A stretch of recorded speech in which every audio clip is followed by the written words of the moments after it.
Omar জাফরের open challenge আর সাব্বিরের নোংরা চক্রান্তের পর অনিক চৌধুরী কি এবার সত্যিই তার রুদ্রমূর্তি ধারণ করতে চলেছে?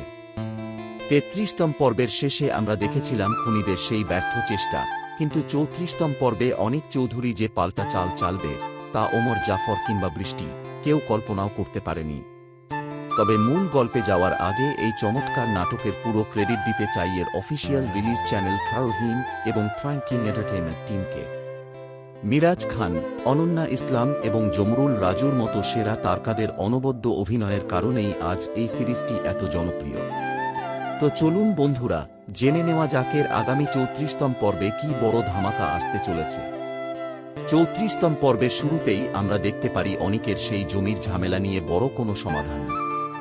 ৩৩তম পর্বে ওমর জাফর অনিককে লাশের হুমকি দিলেও ৩৪তম পর্বে অনিক কিন্তু আইনি এবং তার চতুর বুদ্ধি দিয়ে ওমর জাফরের ওপর পাল্টা চাপ সৃষ্টি করবে।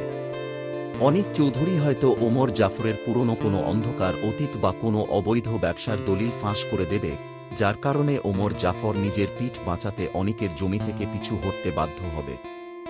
অন্য বড় টুইস্টই আসবে বৃষ্টি এবং সাব্বিরের মধ্যে। গত পর্বে বৃষ্টি সাব্বিরকে জমি ফেরত দিতে বললেও সাব্বির মুখে হ্যাঁ বলে আড়ালে অন্য চাল চালছে। কিন্তু ৩৪তম পর্বে সাব্বিরের কোনো গোপন ফোনালাপ বা মেঘলাকে মারার চেষ্টার কোনো বড় প্রমাণ বৃষ্টির হাতে চলে আসতে পারে। যখন বৃষ্টি বুঝতে পারবে যে সাব্বির আসলে তাকে ভালোবাসে না, বরং তাকে ব্যবহার করে শালিমার গ্রুপ ধ্বংস করতে চায়, তখন বৃষ্টির পায়ের তলা থেকে মাটি সরে যাবে। বৃষ্টি কি তখন আবার অনিকের কাছে ফিরে আসার চেষ্টা করবে? এদিকে মেঘলা তার ভাঙা ঘর থেকে পুরোপুরি সুস্থ হয়ে অনিকের পাশে এসে দাঁড়াবে। অনিককে সে মানসিকভাবে এতটাই শক্তি দেবে যে অনিক নতুন করে তার ব্যবসা এবং সাম্রাজ্য পুনরুদ্ধারের লড়াই শুরু করবে।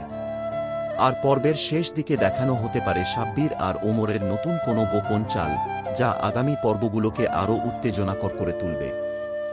বন্ধুরা, আপনাদের কি মনে হয় ৩৪তম পর্বে বৃষ্টি কি সাব্বিরের আসল রূপ দেখতে পাবে, নাকি অনিক চৌধুরী একাই ওমর জাফর আর সাব্বিরকে ধুলোয় মিশিয়ে দেবে? কমেন্ট করে আপনার ধারণা আমাদের জানান। নাটকের অফিসিয়াল পর্বটি দেখতে অবশ্যই খারহিম ইউটিউব চ্যানেলে চোখ রাখুন। আর আমাদের চ্যানেলে ৩৪তম পর্বের রিলিজ ডেট ও রিভিউ সবার আগে পেতে ভিডিওটিতে একটি লাইক দিয়ে চ্যানেলটি এখনই সাবস্ক্রাইব করে রাখুন। দেখা হবে পরের ভিডিওতে। ধন্যবাদ।